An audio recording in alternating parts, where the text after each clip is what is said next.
Welcome, friends, to another edition of Economic Update, a weekly program devoted to the economic dimensions of our lives, our jobs, our incomes, our debts, those of our children, and what it looks like we're going to be living in the way of our economic system in the years ahead. I'm your host, Richard Wolff. I've been a professor of economics all my adult life, and currently I teach at the New School University in New York City. Well, there are so many things that we're going to be doing today that I'm a little nervous at the beginning because I want to be brief to get to all of them, but brevity makes it harder to make things clear. But bear with me, let's go. The first thing is this week, the Federal Reserve here in the United States, now led by Janet Yellen, announced that there would be no increase in the interest rate. This surprised nobody. And even hinted that in June, when they meet again, there probably won't be an interest rate hike either. That's kind of funny because last fall, they assured us interest rate increases were coming. That's because we had such a wonderful economic recovery that now they could be put into place. Turns out the economic recovery wasn't wonderful, and as more and more people are recognizing, it may not be there at all. And so they can't raise interest rates. Indeed, the decision not to raise interest rates came together with a report on how much our economy grew in the first quarter of 2016. That's January, February, and March, and that came in at a depressing 0.5%. That is lower than what was expected. That is a very bad report. It indicates our economy is not going very well. And when you look closer and see that part of the reason is that businesses have cut back on investments, then you understand that what the businessmen and women are telling us is this economy looks so weak, the prospects for it are so poor that they're not going to invest the money they have accumulated because there's no point in producing more goods and services when there's no one out there who can afford to buy them. That's a sign. That's a sign that's hard and real, and it puts to rest the silly talk of many presidential candidates on one side, of our president as well, that we are all doing just fine, the recovery is on target. None of that is, to put it bluntly, true. And these statistics point it out. As if that weren't enough, we also see in the statistics coming out of Europe, in the very seriously negative statistics coming out of Japan, that this economic weakness is global and that the United States has not been able to escape it and will not be able to escape it because we are, for better or worse, a world economy and the United States cannot any longer call the tune. Let me turn next to a story from Yale University. Why? Well, the story is mainly about the efforts of students and faculty, led by the African American students on the campus, to do something about the fact that Yale persists in naming its major schools and colleges after people who not only were slave owners, but were actually advocates of white supremacy. One in particular, Mr. Calhoun.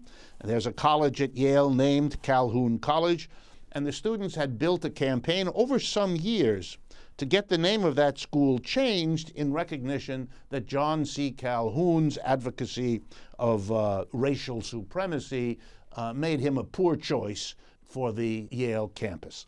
Yale University has now decided to ignore what those students have said and to maintain the name of Calhoun on the college. But they have decided that they're going to build 2 more colleges, and here's what they decided to do, and here's where I come in with my economics.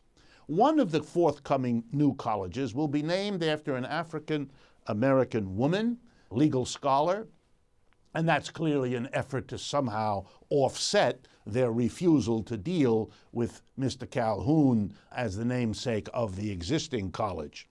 But then they did another thing which was so grotesque that one has to comment on it.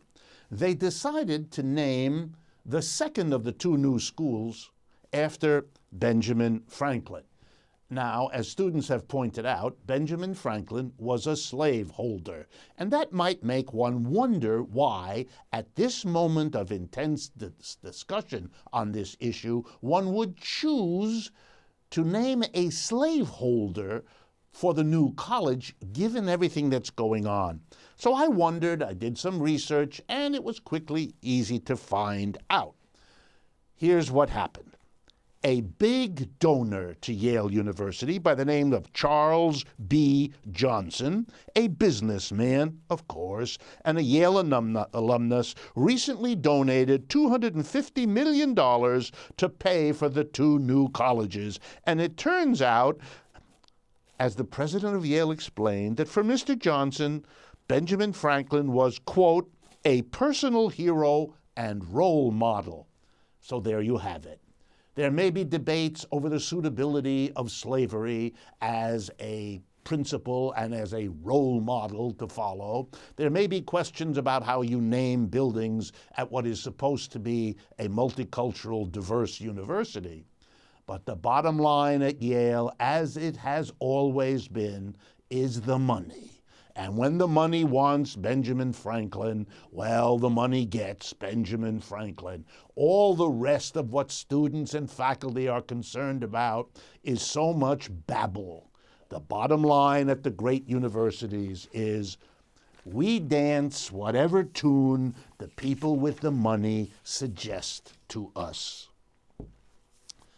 I want to turn next to college athletics. That's right, college athletics. And why that? Because there's an economics angle to all of this that really deserves some attention. And we don't give enough attention to the economics of sports on this program anyway. On April 21st, Yahoo published an article by a famous sports reporter, Dan Wetzel. And I'm going to read you the title of his article because it sets the tone. How College Athletics Has Become a Boondoggle for Everyone But the Students. And here's what caught my eye in Dan Wetzel's story. Over the last 5 to 8 years, higher education in the United States has taken a terrible hit. Money has been cut back, programs have been reduced, fellowship assistance has been cut back in many cases. It's a real disaster. Doubly so when you recognize that the United States is now part of a world economy, and in that world economy, the quality and quantity of the trained labor force you educate in higher education is going to make an enormous difference. That the United States should now be cutting back institutions of higher education when it needs them for the future shows you a society busily putting bullets in its own feet rather than figuring out a rational strategy for moving forward. But it's worse than that. Here are the statistics Mr. Wetzel opens his story with. And I'm going to read from his story because I couldn't say it better than he did. In 2011, the University of Michigan Athletic Department employed 253 people. 4 years later, in 2015, it was 334 people. So let's see here. At a time when higher education, teachers, counselors, students are being cut back, the athletic department rose 32%. Let me continue from his article. During that period, the average salary of people in the athletic department grew 22.4%. to $89,851. Over a 7-year span, the number of athletic department employees making 6 figures went from 30 to 81. The whole country is cutting back. It's the worst economic downturn since the Great Depression. But in one area, universities are not only not cutting back, but the champagne corks are popping and the money is flowing. Wow. Here's what Wetzel says. University of Michigan sure spent the money on new workers and new raises and more assistant athletic directors and more construction and additional private plane flight hours and the gold plating of everything. The university likes to tell people it invests in athletics because that makes money. True enough. But the money is used like all businesses, to plow back into making more money. Even at a time of educational cutback, the money-making athletic department gets the priority. What kind of a society does that? Moving right along, I have been covering the catastrophic, the words have a hard time coming out of my mouth, the catastrophic stories from the automobile industry. General Motors, Ford, Chrysler, VW, and this week, Mitsubishi from Japan added. They have been caught lying to the public about ignition problems, lying to the public about the emissions their cars are dumping into the air to give us all emphysema and lung cancer and all the rest. What did Mitsubishi add this last week? Well, it turns out, get ready, for the last 20 years, Mitsubishi has been faking emissions tests, just like VW was caught doing a few months ago. That's right. The automobile companies are showing us, as if we needed the lesson, that when governments regulate them, that's just another problem for them to solve, another obstacle for them to work around, another ruling for them to ignore for as long as they can. Look, we knew as a people, we in America and everybody else who's paying attention, that what cars emit into the atmosphere is bad for us. It's air pollution. It is the #1 cause of air pollution around the world. It took years to get the public to understand what that meant. It took more years to get the automobile companies to agree that they ought to do something that might hurt their profits because it was killing us. When we finally got the paid-off politicians to do something, the auto companies showed us how they work. They faked it. So for a bunch more years, we're breathing air we shouldn't have had to tolerate in the first place. Capitalist corporations are profit-seeking institutions. That's their bottom line. That's their top priority. And if you need evidence that they will sacrifice everything, lives, health, air, you name it, then you have it in the automobile industry, and it's coming out one week after another. Welcome, Mitsubishi, to join the club.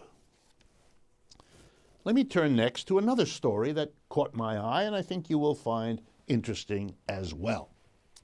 One of the most successful corporations in the United States, producing what is now a wildly popular commodity, namely Greek-style yogurt, is named Chobani, C-H-O-B-A-N-I.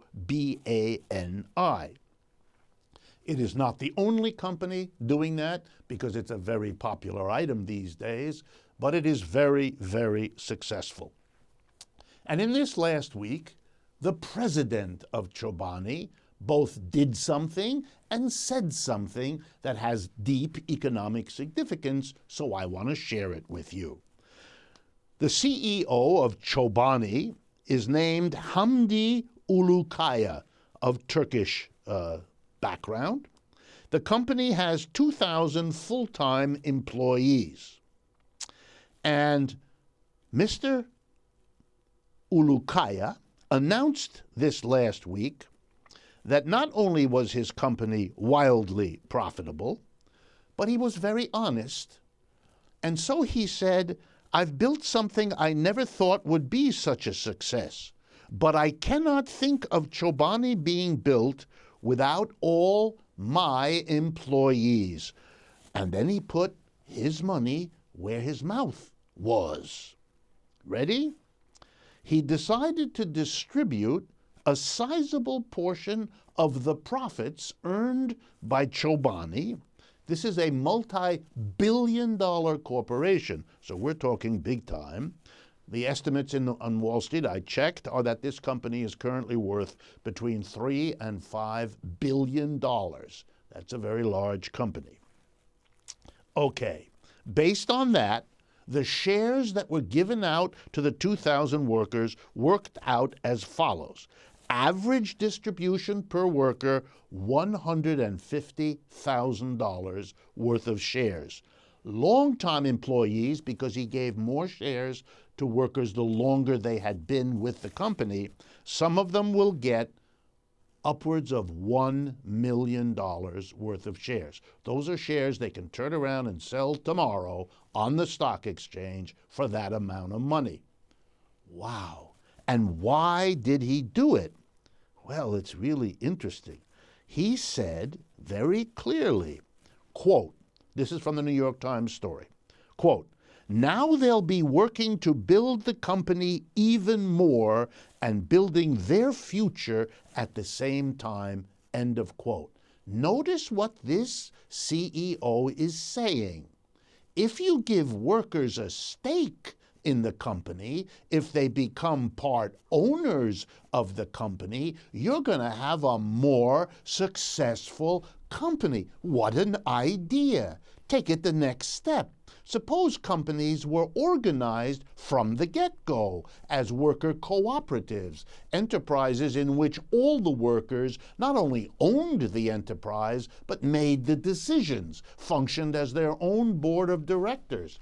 According to the logic of this successful multi-billion-dollar CEO, that would be the most effective way to have a company build itself up and grow. Even some capitalists understand that the usual capitalist game, which is keep the workers down, give them their wage and tell them to go home, is not smart business if what you care about is producing good outputs, good economic growth, and an honest, fair, sharing economic system. Last brief item, before I turn to a couple of your questions. This got no attention in the United States, so I want to do it. Back in September of 2014, there was a meeting between an interesting group of three people. One was the new Pope, Francis. The other one was Alexis Tsipras, the socialist leader of the new government in Greece. And the third one was Walter Bayer, the editor of something called Transform Europe, which is a coalition of Marxist political parties across Europe. Wow. And what were they meeting about? They want to open, actually it's to reopen, because this used to exist, a process of dialogue between Catholics and Marxists. Well, the first of their meetings took place between the 31st of March, from the 31st of March through the 1st of April. I know you've been reading all about it and watching on TV the reports of this meeting. That, friends, was an attempt at humor. You haven't been, so I'm going to tell you about it. Here's what happened. The Pope sent representatives, and they were very important people. Vincenzo Zani, Secretary of the Vatican Congregation for Catholic Education, and Stefano Zamagni, a Pontifical Academy of Social Sciences. And the other participants were the Focolare movement, that's an old movement in the Catholic Church, social concern kind of movement, and then the Marxist political parties who sent their representatives. They had what they called was a very good meeting, focused on the conviction, quote, this is a statement at the end of the meeting, that the earth was given to all people, that is, humankind as an entirety, including future generations. Thus, we want to cooperate, each to contribute so that every inhabitant of our planet is able to live a life worthy of human beings in peace, liberty, and justice.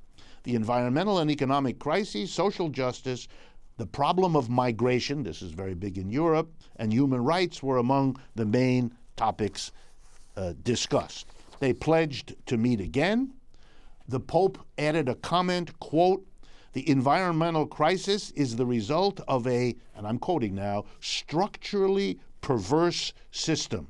This was a perspective widely shared by the participants, as well as the need for an alternative to the absurd and irrational neoliberal policies of austerity.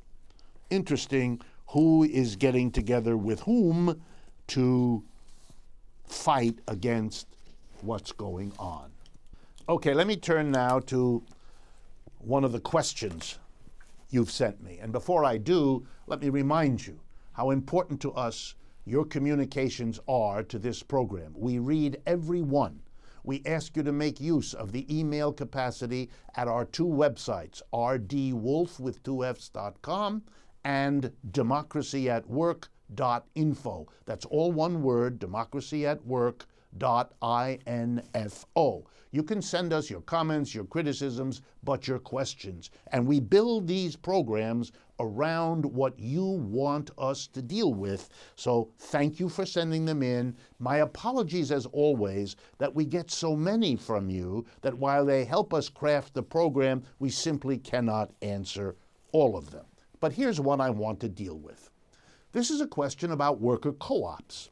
And you've heard me talk about them, and you're responding, and that's very gratifying to us.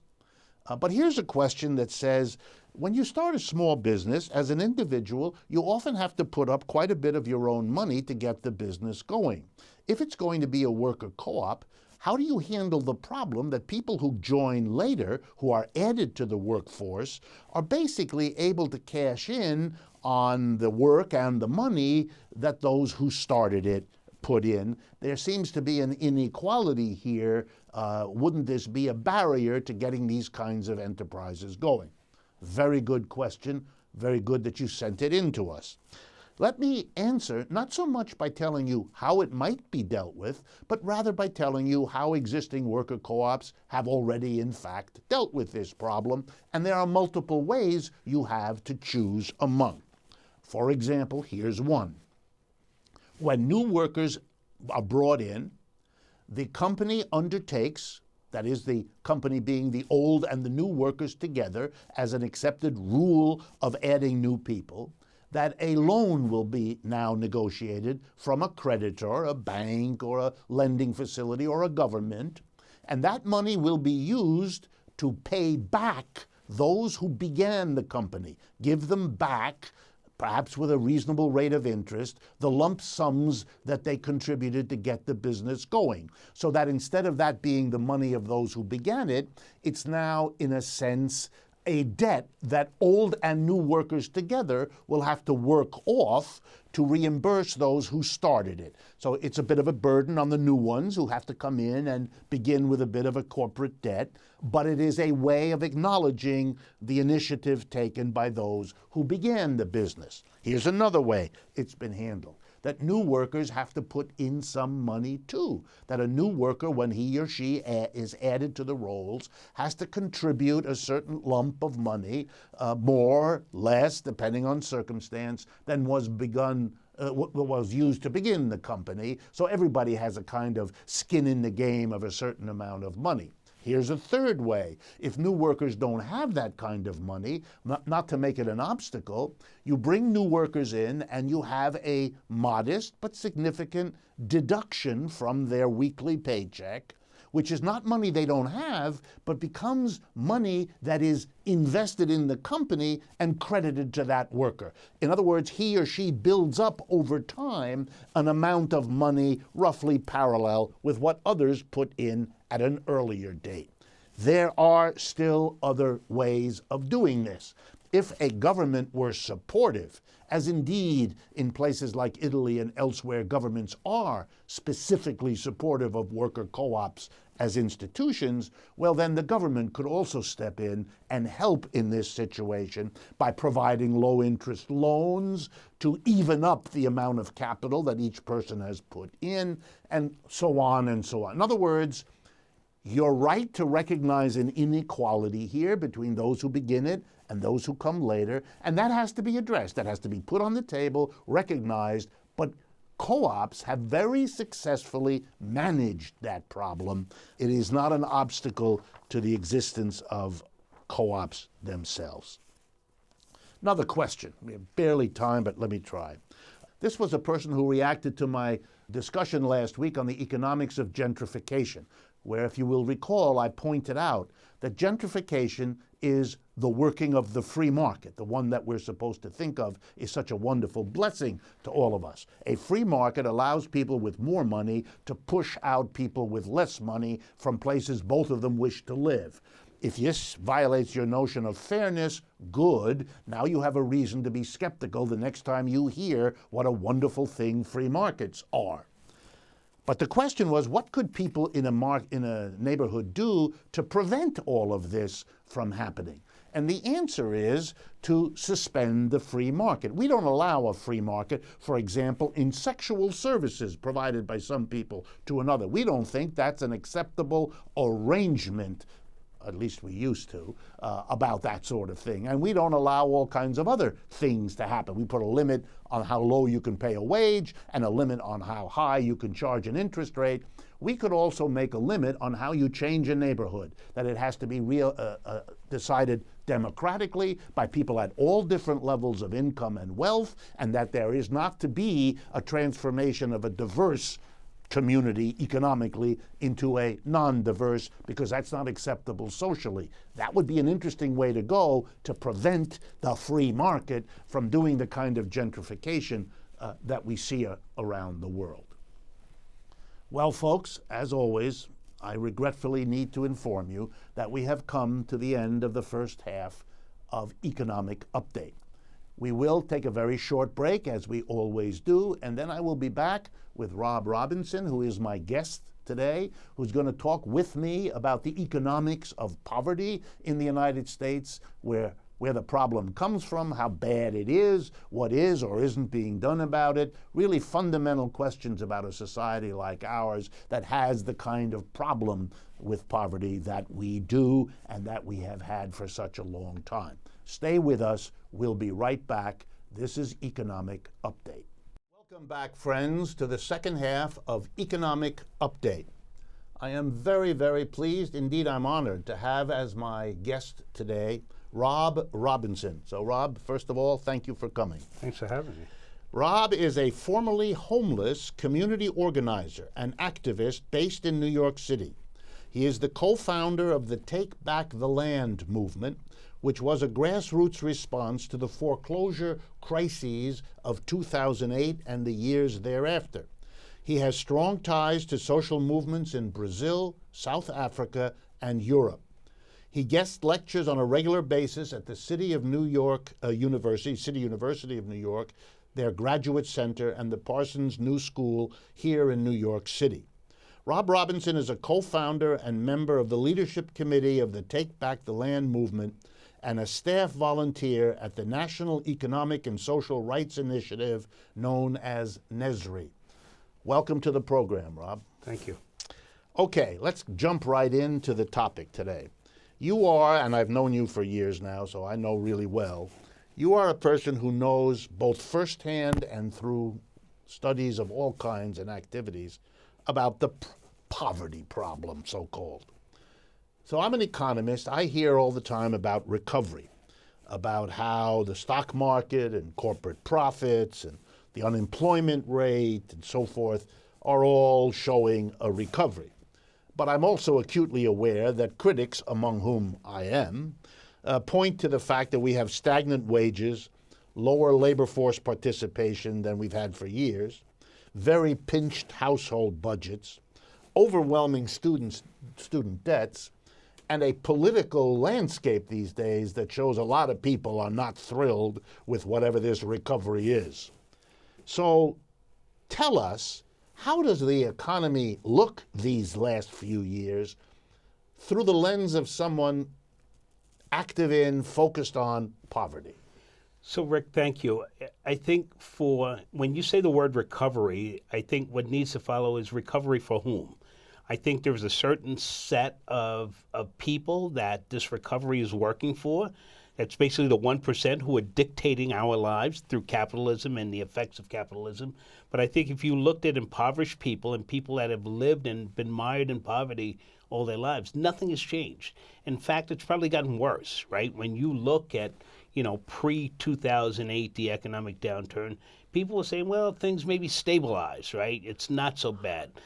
But, we don't have jobs. Manufacturing is being shipped out of this country. That was the stability and the backbone of people, making a decent living. You're still living within a system that sort of punishes workers, but at least you were able to sustain a certain level of life. But the fundamental causes of poverty are not being addressed. People, wages aren't growing at the same rate that your rent is going up, right? So food is rising to astronomical numbers. People can't afford to pay. Health insurance is going through the roof. People are struggling, and it's getting worse and worse.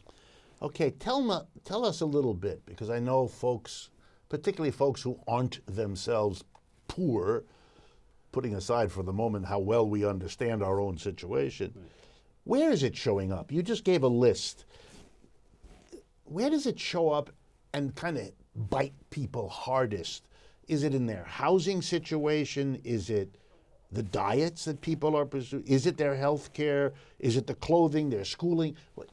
How does poverty shape people's lives? So I think it's all a part of it, right, Rick? So if your wages aren't going up at the same rate as rent, you find yourself in a precarious housing situation.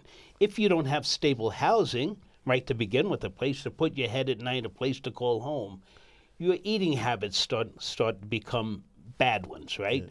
People will always say McDonald's is not the place to eat. But for poor people, McDonald's has $1 menu, right? So I can put something in my stomach for $1, $2, right? It's not the best meal in the world, but it's something. And people are making bad decisions. Those decisions play out through their health, right? You start to eat the fatty crap that these places sell. Right. You start to look at obesity, diabetes, medical problems. The price of health insurance are rising up. Now you need to take medication to get rid of those diseases and problems, and you start to make some crazy decisions. Well, you know what? If I spend the money on the medicine, on the copay even for the medicine, it's going to take a meal off the table. I can't feed the kids. So you know what? We're going to go to McDonald's. And you exacerbate an ongoing problem. All of these things are tied and related. All right. When we talk about poverty, is it something relative in the sense that poverty is the distance between those at one end of the spectrum of standard of living and those at the other? So that we might all be getting better off, but the gap between those at the top and the bottom is the same? Or are we talking about poverty in a more absolute way, as literally not being able to have millions of people live at a level that makes life reasonable? So while they sound different, I would say they're not mutually exclusive. Okay. And I think, if you look at it, there's a history in this country, right? From the time that people were brought here as slaves, people of color, what we call African Americans or black people, you've been impoverished, you've been held back, you've been closed out of a system. You have a system that is working against you. It doesn't allow you to progress, right? So these things have been happening from the time that this country was created. You fast forward to today. Many of these things still continue. There are laws necessarily created that don't work for you. They work against you. We have 1% of the people in this country have 47% of the wealth. And that gap is probably widening. Yes. And there's just such a disparity. Now you have the capitalists who say, well, I'm part of the free market. I understand how to work in the market. Well, yeah, that is true. But it is that market and the way that whole thing works that is working against you. It is abusing workers, right? And it distracts everything it can out of the workers. And it's just, there's no chance for you to grow. There's a select few that are going to benefit from that process. And until we start to change, you talked earlier in the show about cooperatives, until we start to think about a different economic system, we're going to be stuck in this system. We have to figure out a way. And I think it's the people that are directly affected by the issues that have to be the decision makers. That's not the way it's happening right now. The decision makers are the ones in power. Mm-hmm. And their power says, you know what? Money and profit is like a drug. I want more, more, more. And they just push and push and push so that they can make more. And that gap sometimes will get wider, right? And it's not only here, it's around the world.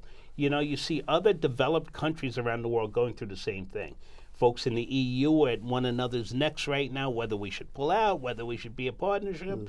Well, the ones that want to pull out probably are saying, you know what, it's not doing anything for us. And the ones that want to keep it together are probably benefiting. So they're probably the 1% in government, right? They're doing well, right? So it even happens in governments, yeah. Absolutely. I want to pick up on two things that you said. One, let's talk a little bit about the reality of poverty and that phenomena you mentioned about the people in charge, the 1%, being so drugged, so addicted to the making of money and the making of more money that they don't see themselves in a larger community of codependent people.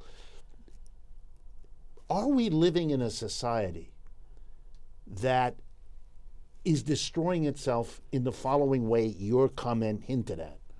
That those at the top are so hell-bent on accumulating ever more wealth that they are literally provoking the mass of people into a radicalism, a revolutionary attitude, that they are doing something which they'll look back on in the future as having killed the goose that laid the golden egg for them, that they destroyed themselves by a kind of mindless hunt for ever more wealth.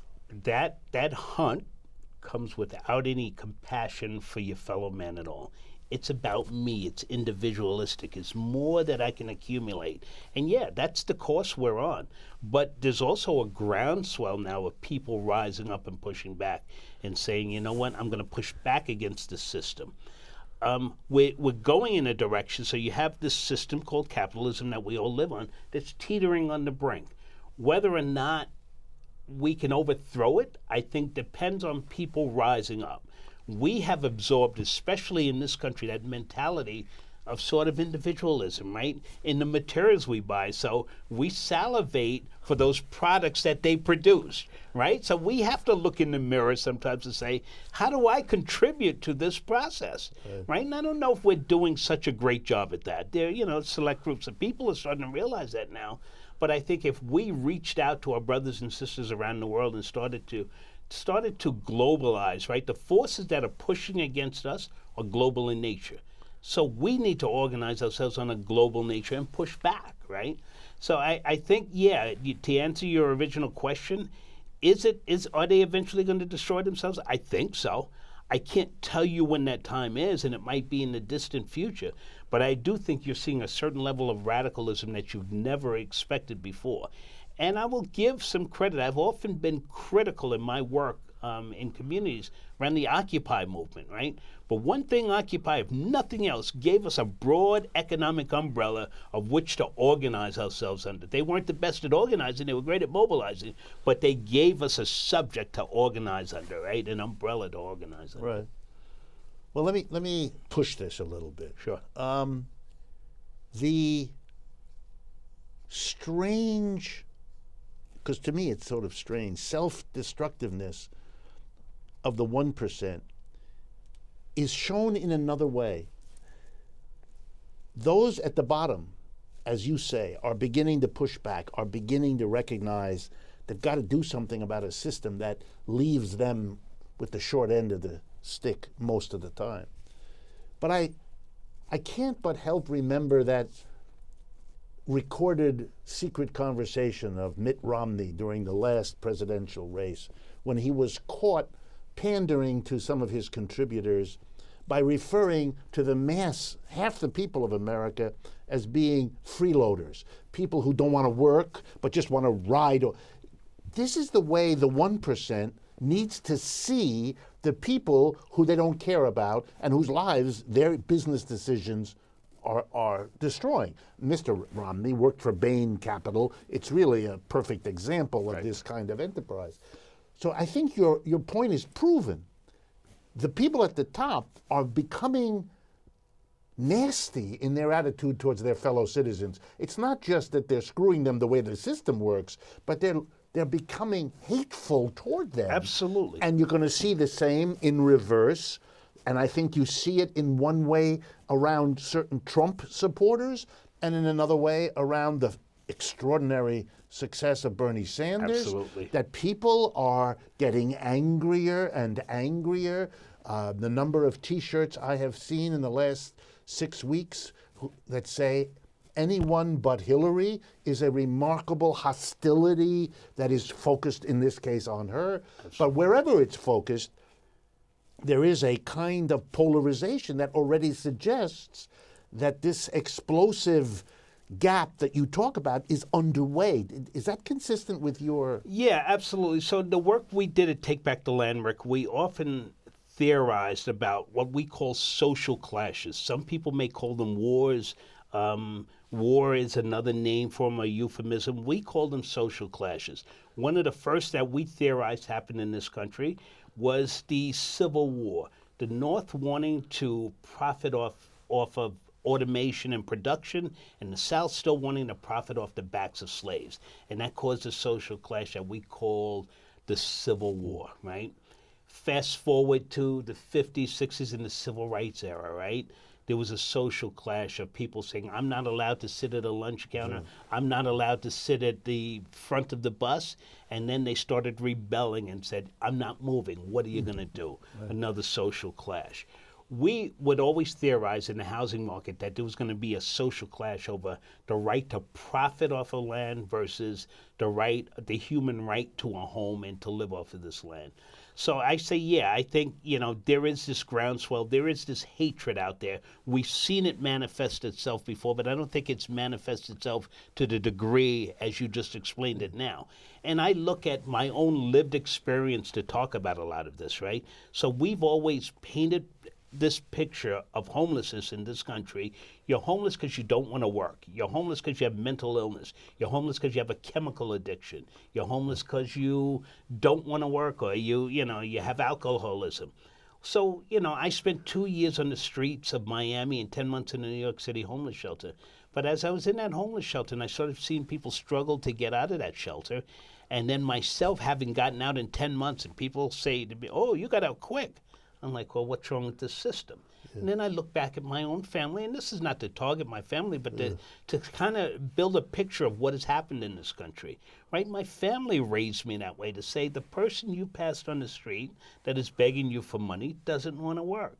What about a system that works against those folks, that doesn't give them the opportunity to work, right? That doesn't make it easy? What about a system that has no compassion, that keeps cutting back on things like food stamps and welfare, right, for people that are needy, right? What about government's obligation to support the people and sustain the people? So, yeah, I think there is, right? And what's going to happen, I think people on the ground are going to get angrier and angrier. And you see it playing out itself now with social movements contacting each other across borders and say, we need to do this together, right? Recently here, last week at the UN, folks are supporting folks in Brazil around democracy and what democracy really means as they try to overthrow the government in Brazil. You see the movements in Brazil reaching out to movements in the U.S. that say, you need to stand with us. We can't come to the UN, but all the world leaders are right there. Right now, the cameras are on the UN.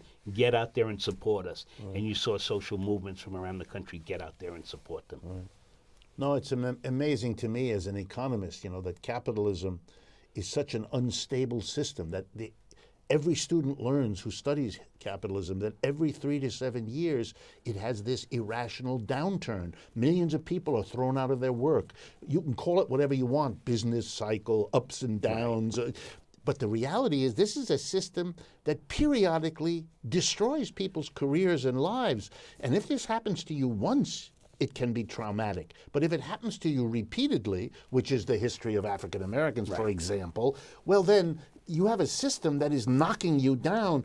To be then surprised that such a person has a hard time managing and then blaming the person is a bizarre logic. It's a very strange logic, Rick, and I think which is why when we formed Take Back the Land, we weren't so theoretical in why we were doing it. I think we had an idea why we were doing it, but we were pushing the tactic to say we're reclaiming this.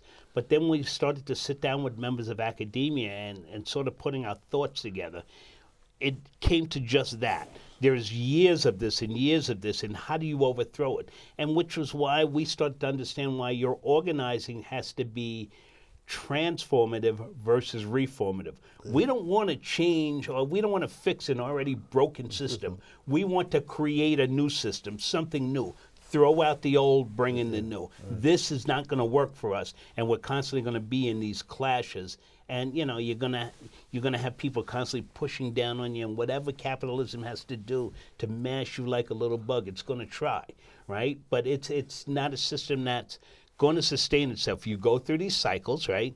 It was also our argument in the housing movement when people were fighting for principal reduction on mortgages. We never denied anybody the right for some immediate relief, but 3 to 7 years down the road, you're back knocking at the bank's door again. Hey, I need principal reduction. The statistics prove that over and over again. Right. So then your thinking has to be, how do we change a system? And I think we're really having concrete discussions and creating spaces in this country on the ground like never before to have those discussions. And that's part of that groundswell of pushing back, right? That's very hopeful, too. Yeah. I know you travel a lot, so tell us a little bit, how would you compare the poverty problem of the United States, your home, with that you encounter and work with activists around in other parts of the world, and where particularly can you tell us something about that? So, you know, obviously I have a lot of experience with Brazil. You know, you see big cities like Sao Paulo. Brazil is supposed to be going through this great economy at one point, but now there's a downturn, right? Folks are struggling in Brazil. 12.1 million people in Sao Paulo. You know, homelessness is at record numbers. So it's replicating itself, right? And that's, again, the result of capitalism. I think the other thing that compares is the U.S. is always looked to as this great economic power. And I think policies created here are transported around the world. So when you start to pull back on resources and entitlements for people in a welfare state, you see the same thing. If it worked in the U.S., it can work anywhere, right? So the 1% again are saying we're going to extract everything out of here and just push back. And, you know, there will be a few of us that benefit from this problem. So you see the struggles in big cities in Brazil.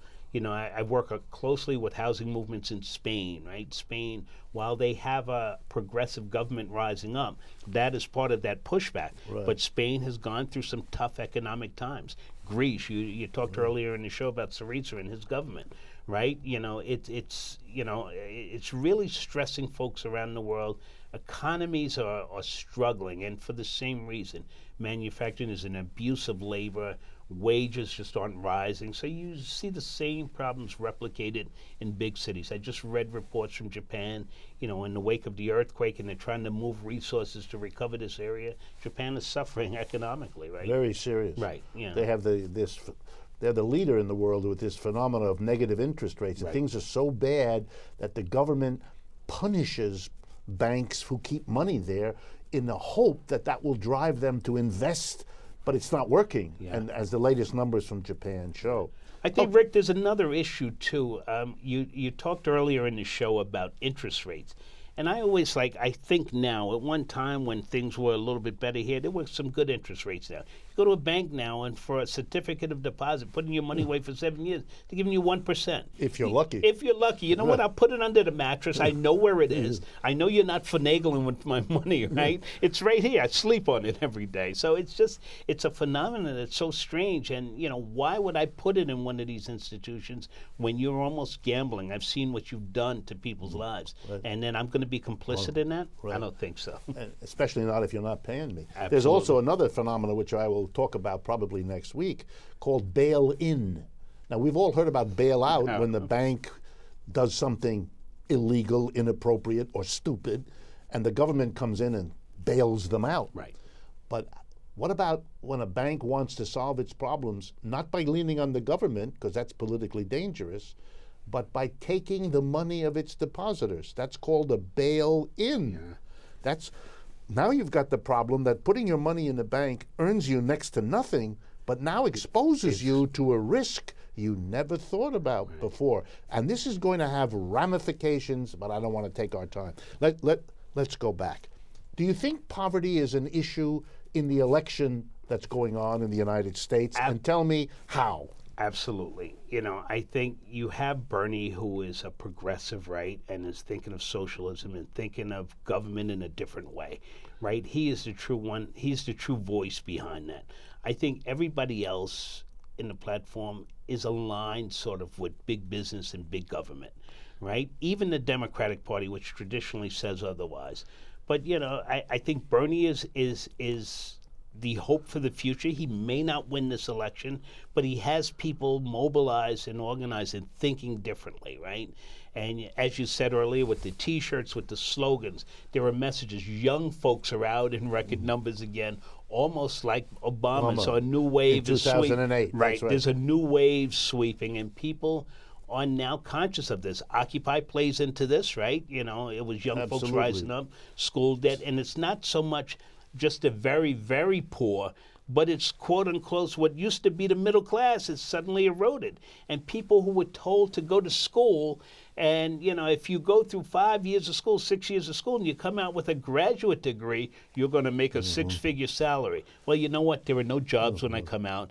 I got $200,000 in loans I got to pay over the next 20 years. This sucks. And that's what people are saying, and people are starting to realize, and people are fed up. So they're thinking, yeah, Bernie will have a tough time, as we're seeing some of the results in some of the states, but there is a wave, right? And that means what happens the next time around? Are people mobilized, people energized? I think yes. I think, people are at a different place right now. And I think this is in the forefront of the election. I don't think Hillary's going to escape a lot of this conversation, right? When it comes to that convention, there's going to be a lot of talk there, and she's going to have And if she wins, then she's going to come into office with a level of distrust, absolutely, disgust. Absolutely. Kind of wonder. Whoa, Obama came in with all the legacy of what it means to be the first African American in that position, but she's going to come in not just with being the first woman, but she's going to come in with social problems. Absolutely. On a scale that it also speaks to how this works in our country, right? So, yeah, Obama was the first African American, but he had a Congress and a Senate that wouldn't work with him, right? Basically wouldn't give him power. And, you wonder if it's a racial thing. Me being an African American, the first thing I'm going to say is yes, right? We're not going to give him power, right? And it just goes to show that the strings are being pulled elsewhere, right? And it limits what you can do. So to appease the people, we change the color of the face of the president, but we're still pulling the strings back here. And now we may be at the edge of changing the gender, but with the same objective lying rightly behind it. Totally agree. Last thing, as an economist, I can't but remember 1960, that's half a century ago, when a socialist, Michael Harrington, wrote a book called The Other America, in which he reminded Americans who needed it that there was an enormous poverty problem in this country. And here we are, half a century later, still reminding Americans that there's something about this society is as successful in reproducing poverty as it is in accumulating wealth. It's just different parts of the community have the one experience from the other. I wonder if that's a sustainable arrangement and what your final thoughts are about that. It's hard to say whether it's sustainable. I do think part of it is access and education. So, for instance, I use my own example, right? I didn't think a lot about economics. I was raised in a household, working class family from Long Island, and African American. My dad believed in that whole American credo: work hard, buy a home, and all that. Then this thing that happened to me in my life, going homeless, transformed me. And I started to read, and I had exposure to books, and people were pushing stuff to me to read. And I started to rethink the world and look at it differently. And I think that's important, right? It's hard. For me, I think I try to carry this message to African Americans. Education was important for me even late in my life, at a very advanced age, right? You think of it in the early years. But I have You're not that old, Rob. Well, but I have more education now, or access to education, or thinking about it differently, right? So when you talk socialism, people would say that's communism. And I would still argue, if I went in the African American community and talked about socialism, there's this, what are you, a communist? You got to get out of here. So I think it's an understanding. A big part of it is education, but then you have to be careful with the word because people are politically correct today. Don't say you're going to come in here and educate me, right? Yeah, but you know what? You do need to read a little bit of history. So it's an interesting dynamic, and hopefully things will change. But we have to keep fighting, Rick. We can't sit down and listen to that message. We have to push back. Good for you, Rob. I agree with you, and we'll continue to do it as we've been doing it. I want to thank everybody, remind you to make use of our websites, rdwolf.com and democracyatwork.info. Send us your thoughts and ideas, partner with us, follow us on Facebook, Twitter, and Instagram, which going to those websites makes it easy for you to do. Get in touch with us if you'd like us to speak in your area, help you with converting a business to a worker co-op. All of the things we do together with you and invite you to do it together with us. I look forward to being with you again next week.